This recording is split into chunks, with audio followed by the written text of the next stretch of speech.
What's up, E.D.G family? Kevin here, and welcome to 2024 on Eat Drink Game. We are going to launch this year with a top 10 video. We are going to be talking my top 10 games of 2023. Now, I'll be the first one to admit my close to 2023, completely awful. Lots of things going on. If you're ever curious what's going on with me and the channel, get over to the Discord. That is going to be the best place for you to find out what's going on with the channel, meet some friends, set up some games, post some content, get over there, be a part of the community.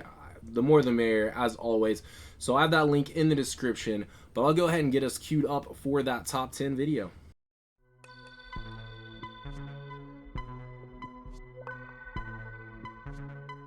Alright, so 2023 was an interesting year. So generally when I do these, it's very metric based, very play based. You know, I don't put a lot of weight as far as maybe some of the experiences I have with some of these games.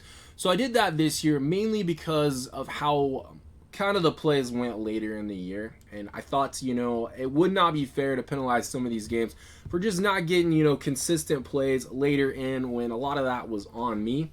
So I definitely made up for that as far as how I wanted to do this top 10 list. I do have some honorable mentions, but I would also like to say this is not the list I would have expected. You know, going into 2023 and coming into 2024, not by a long shot. There were so many games that I expected to fulfill this year. I mean, we're talking, when I go do a look at 2024 in the next week or so, there's a lot of games on there that I would have expected to hit this year. So a lot of delayed Kickstarters definitely impacted this list. Is going to impact, you know, my anticipated games for 2024. Let's talk about some honorable mentions, because one of them is literally sitting right next to me. Hopefully going to get unboxed here in the next couple hours. Unsettled. Unsettled would have been a game that if it would have fulfilled, I think what we're talking early fall before they announced delays, probably would have made this list. I say probably very lightly. It definitely would have made this list. A couple other games that I just like to mention. Played a ton of Crokinole this year. In fact, I think it was my top game played, maybe. Almost 50 plays. So we got to get that Crokinole series going as far as, you know, trying to maybe get to one of these major tournaments and have some fun. Burn Cycle. Did enjoy the Burn Cycle content, just didn't get enough of it played as far as it to make this list. I am still very much like that game, and I still very much want to probably do some more content for some Burn Cycle in the future. An older game that really close to making this list. I picked it up either late 2022 or early 2023. Star Trek Ascendancy. I know they're always putting new content out for this game. I kind of want to see what they do this year. They've always added, you know, more expansions for races, a lot of different ways to play. But I had a lot of fun with that one. Just learning the 4X system on there, and just had a couple plays with some friends that were they were stellar. Great time with that game. But I don't want to delay this too much further. We got 10 games to talk about, all of them in which I pretty sure every one of them, at least some aspect, came in to my collection in 2023. We're talking about the first one. Number 10 is a game that has definitely been on this channel. I think everything's pretty much been on this channel. And we're talking Astroknights. So if you don't know what Astroknights is, it is a deck building, cooperative deck building game, science fiction themed, very much similar to another game by Indie Board and Cards, Aeon's End. This one is low on the list, even though I probably have played it, I don't know, easily over a dozen times. Solo, cooperatively. I have had fun with this game. I do have some expansion content coming for this game. But I would say the reason why this is probably not as high as it probably could be in my collection right now and for this list, I don't know if this tops Aeon's End for me. In fact, playing this kind of just makes me want to get some more Aeon's End content. So that is something I'm considering this year as far as adding to my collection, is potentially, you know, some of the legacy Aeon's End versions. But we'll see what the expansion content does for this first. But yeah, Astroknights, my number 10 game of 2023. And, you know, we're just going to keep piling this stuff on. So the next one is another game, ironically, I think it's fulfilled about the same time. This is going to be an expansion for a game. Number 9, it's going to be the Crisis expansion for Terraforming Mars Aresexpedition. Now, I like Aresexpedition quite a bit. Liked it when I got it, 2 years ago, I think. 2022 is when I first played this. enough that I would say I probably am starting to prefer this more than just Terraforming Mars, at least on a solo and small scale. But I will say, the Crisis expansion, new way to play solo, really enjoy that. But I think what really probably put this on this list, even though I probably played it a few plays shorter than Astroknights, what really put this on my list is going to be my cooperative playthroughs of this. Just having different corporations working together, synergizing, trying to keep Mars from de-terraforming itself is a fun time, is a great time. So I will say, this was probably something that could have been higher had I got a few more plays on it. Let me know what you guys think about the Crisis expansion for this. Is this like a make or break for you? I would say I don't know if it necessarily, hurt it at all. It just, I feel like it gives you a different flavor in aresexpedition. Really, really liking that one. So now we are, let's check my list. I don't want to get too far off here. I got a couple lists. Number 8. We are at number 8. Number 8 is the newest addition in this whole stack. Probably could have been higher had I played it more, but I do have a couple concerns about number 8. Number 8 is also the smallest box, and we're talking 20 strong. So I just got this in. I need to get a couple playthroughs on the channel, but I have played through 2 of the decks, I would say extensively. And that's probably what's hurting this more than anything. I do need to play the Victorium deck, but I will say Solar Sentinels to me is probably the go-to for 20 strong. It gets the point across as far as having a 30 to 4 minute game that is simplistic, easy to travel with, and I really just enjoy the base system with Solar Sentinels, and that's kind of where this rating is off of. The Too Many Bones deck, and you guys know I am a huge fan of Too Many Bones. Just honestly doesn't really do it for me. I'm gonna put it right out there. Does not do it for me. I like Too Many Bones considerably, quite a bit, but the deck itself seems kind of like they just put a little bit of Too Many Bones theme with the backup plan on Solar Sentinels. That's, to me, what it does. The best part of Too Many Bones is not in this game. And, that's kind of sad. I know you can't do everything, and like I said, I feel like it is more of a theme deck, so it's probably why I like Solar Sentinels better. It's because it's its own IP. But I will say what hurt that the most is, like I said, the best thing about Too Many Bones, the character building as far as like your dice, RPG, and then your adventure, kind of choosing what you're going to do and what missions, what specific things are going to happen on your adventures, and then just the tactical combat. And like I said, I know you can't do that, but I felt like there probably had to have been a better way to bring more of the Too Many Bones vibes to this game. Interested to see what they do with the other, the other IPs that they eventually bring. And like I said, I still need to play that Victorium deck. That Victorium deck's probably going to lean a little heavier as far as weight and as far as what I think about it, just because I have not played Hoplo Victorium. I think that's going to happen this year. That is on my list as far as many delayed Kickstarters and crowdfunding campaigns we have. I have to start putting money into other games, but I will say 20 strong is fun. I do like it. It's light. It's easy to take places. I played it a couple times over the holidays, and don't discount it because it's at 8. We got other games that are similar and some other games that just did it more for me this year. Number 7 is another solo only game, and I will say in the long run may not live up to what 20 strong will do when they start adding more decks. But I'm talking Wrecklandrun. This was a game I got early in 2023. I played it quite a bit. You guys saw it on the channel. This was probably the first game I learned to play on the channel. So you'll have to forgive me for those plays. But I will say, fun game. Rules are not the best. I think a lot of us have talked quite a bit about that over the last year. But I will say for a dice allocation, upgrading your vehicle, just, a lot of the asymmetry, and then all the bosses in the campaign, and, just adding stuff. This feels more like a game. This feels more like a game than this. This feels more like a system with, some decks that are fun to play in it. This felt more like a game. So as far as solo experiences go, this is kind of why Wrecklandrun top 20 strong as far as being in number 7. I do think this is a good game. I think there's, some issues as far as the rules go, but for the most part, it is a fun experience, and I don't see it leaving my collection anytime soon.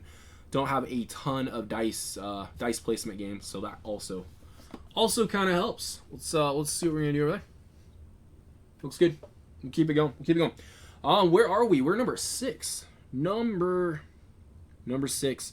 Number 6, also probably one of the more recent, and that's saying a lot compared to like a lot of the stuff that was delayed for me this year. I mean, 20 Strong, like I said, the most recent thing to come into my collection other than Unsettled. And then probably the Burn Cycle content, but Race to the Raft. Race to the Raft. Do not have enough content for this game on the channel. I will tell you right now. I definitely want to get some cooperative plays on here. Those are hopefully coming this year. We got a couple people interested as far as doing some cooperative plays. But I really enjoy Race to the Raft. I mean, it is a lot different than Isle of Cats. For one, it is cooperative. Second, I like the tile placement. I like the path. I like that there's like 100 plus puzzles in this thing. And they're putting some out around the holidays. I haven't even got that far. I need to play this game some more. I really enjoy it. The components are great. I did get like the upgraded plastic cats, so that kind of helps a little bit. But I will say, Frank West does a great job with City of Games. Everything he's done as far as what I've played, really like. I don't know if he's going to do more stuff for Isle of Cats or Race to the Raft. I kind of feel like they're complete for me, at least as far as my collection goes. But definitely something different this year. I've enjoyed it. Enjoyed it quite a bit. My number 6. Race to the Raft by City of Games. Going from one of the smaller boxes, it looks like, to one of the bigger boxes. This is my number 5. My number 5. Not played as much as some of these other ones, but I will say huge impact as far as the plays, the quality of plays I've had with this one. This is a game I've had for a while, but we got some expansion content in last year, and we got a bigger box in last year, and we're talking Moonrakers Titan Edition. So if you don't know, this comes with 3 expansions. Nomad, Overload, Binding Ties. Binding Ties has probably been the one I played the least. I played it once in an actual 4-player game. Nomad I've used a few times, mainly for solo. I generally think Nomad probably beefed the solo experience up for me as far as being able to choose different contracts. Overload's pretty good. I pretty much always play with Overload. It's played. I played it on the Luminor app, the cooperative version of Moonrakers, as well as 4-player. But I will say, all of them have added something to this game, and it has made me get this to the table more at a higher player count. So very enjoyable. I've had a couple really good experiences with this year.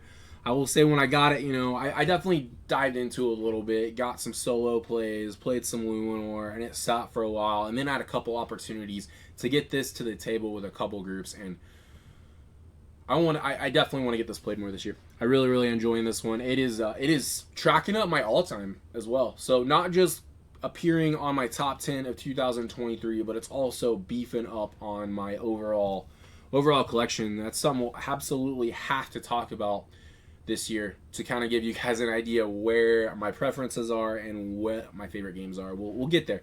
But that was number 5, Moonrakers Titan Edition by E.D.G Games. I got something else coming in really soon by these guys. I'm super excited about that. That's going to be some great conversation with Fractured Sky. So I do want to mention that. That will also probably be on my anticipated 2024 list. Yes, so next game, no surprises here. This is definitely one of the better games I got this year. New. Like I said, this is expansion. Some of this was expansion content, but we're talking Distilled. We are talking Distilled. Oh my gosh, we're gonna run out of room. No, I'm kidding.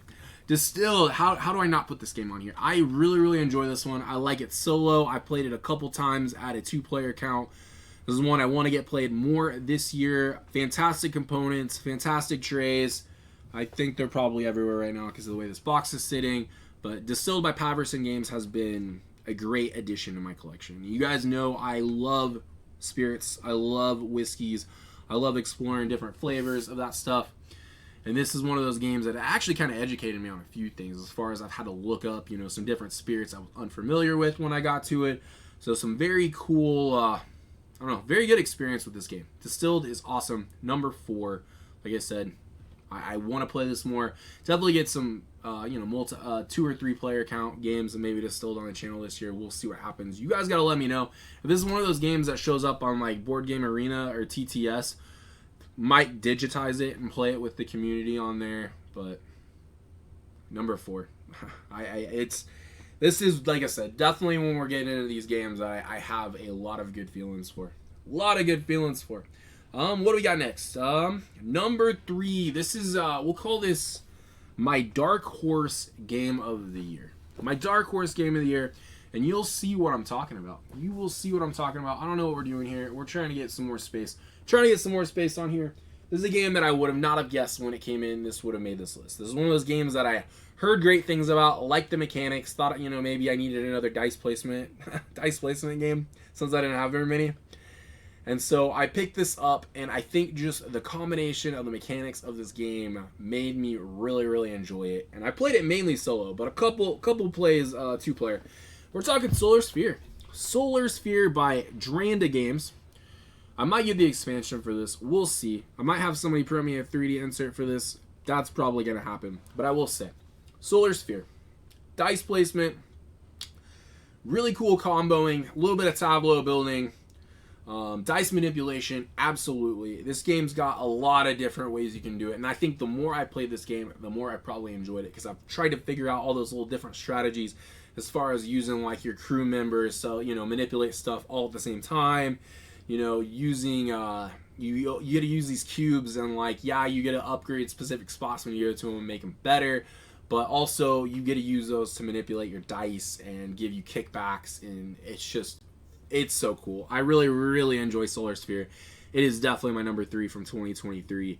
This is something if I can get a 2-player playthrough or something like that up on the channel this year, I'm definitely going to do that. I need to dig back into some of these, absolutely. I feel like some of them got some love, some of them didn't. But even the ones that got love, could always use them a little more love. I think everybody feels that way about games in their collection. I don't think these next 2, we can probably say that. They're definitely the 2 bigger games on Eat Drink Game. So we'll talk about those going in to number 2. Couldn't bring the whole box, so I didn't want to spoil anything, but this one is absolutely Final Girl Series 2. Final Girl Series 2. Did it blow my expectations for what Series 1 was? I think so. I think at least on some of the features, it definitely raised the bar. I will say Series 3, super exciting to see come in because I think it'll probably beat Series 2 for me, and that's saying quite a bit. But Series 2 is definitely, like I said, has held its own with what I expected it to be. This was the campaign I initially backed. Everything I got for Series 1 was kind of on that, like, early fulfillment reprint status. So this was the one I got to get into Series 1. It didn't get all of Series 1. Ended up pre-ordering stuff. How to do it with this. Not doing that with Series 3. Everything's coming in at once. Thank goodness. But I was super impressed with how Series 2 went. I liked a lot about it. If I wouldn't have liked it, I probably wouldn't have got into Series 3. I would have been like, I don't say not like it. I'm just saying if it wouldn't have blew my expectations, then it would have been like, oh, it's just more Final Girl. Awesome. That would have been my thought. But I don't think a lot of people really felt that way when Series 2 came in. I think there's a lot of differences in this game. I really, really enjoyed playing this for you guys last year. I need to get North Pole Nightmare. I need to get that up. I need to get that played and get it up on the channel hopefully before January is over. It is on the to-do list for some more Final Girl. I know how you guys feel about that. But yeah, Final Girl, number 2. I think most people would have expected it to be high. I don't think Series 1 was as high when I got it in because I hadn't played it as much and it was new. We'll see what Series 3 does. It's got a later fulfillment in 2024, but like I said, I think as far as what the features are, they have me even more excited to want to dive into each one. I still have a lot of Series 2 to play. Don't get me wrong, but it'll happen this year. I think this is one of those games that I can just sit down for a little bit and then go in and just start playing some combinations and really get back into it. But that's getting us into number 1. My number 1 game of 2023. You guys saw quite a bit of it. You guys are going to see more of it. We have not fleshed out this campaign completely. Well, we're talking like June was when this fulfilled, and we got plays. But we got more plays coming. I can't stop playing this game. And we're talking maybe even some tabletop simulator plays with the community in the future. But Toomanybones, Unbreakable. I don't know how many of you would also... We got this the right way. A lot of these I got them flipped to like the front and the back. So I'm looking at the back going, is that upside down? I think a lot of you would say this was probably one of the better games that you got in this year. This was a game that was delayed. We got more chip theory stuff coming in later this year. I mean, we'll talk about that in the 2024 anticipated games video. But Too Many Bones Unbreakable definitely lived up to my expectations. And in fact, I'm only even using this because I still haven't really got too much into... I've got into a little bit of Waves, and I've got into a little bit of Rage, but those are the two main content things I want to bring to the channel this year with a couple new gear locks. That is the goal. But I will say Figment, I mean, Stanza was one of my favorite gear locks, and Figment is up there with her. So I will say that is probably one of the biggest things. I will say I think all the Tyrants, most of the Tyrants, I wouldn't say all of them. Demina was not one of my favorite ones to play. She's okay. I do like the time that it didn't take super long to get to her. But I will say the other ones have been very fun to play. I very much enjoyed this. This is something I played mainly solo and two-handed last year. And this is something I want to get more into, playing some cooperative stuff with friends and family and whatnot. This is a game, like I said, top of 2023 for me. And yeah, I'm going to leave it there. We got more stuff to talk about in 2024. We got more games to play. We got more recipes to show off. We got more tastings. We got all kinds of fun stuff coming. I promise you that. Like I said, I got an unboxing. Hopefully going to come out within days of this video. So, I hope you guys enjoyed this. Definitely let me know what your top games of 2023 were. I will say, like I said, a lot of my games, a lot of my Kickstarter campaigns definitely affected this. I don't want to say half, but half of my anticipated games for 2024 are things that very well could have showed up in 2023 had things ran a little differently for those campaigns. Yep, definitely subscribe, like this video, and I will see you guys all in the next one. I hope you guys have a fantastic 2024, and I'll see you next time. Much love.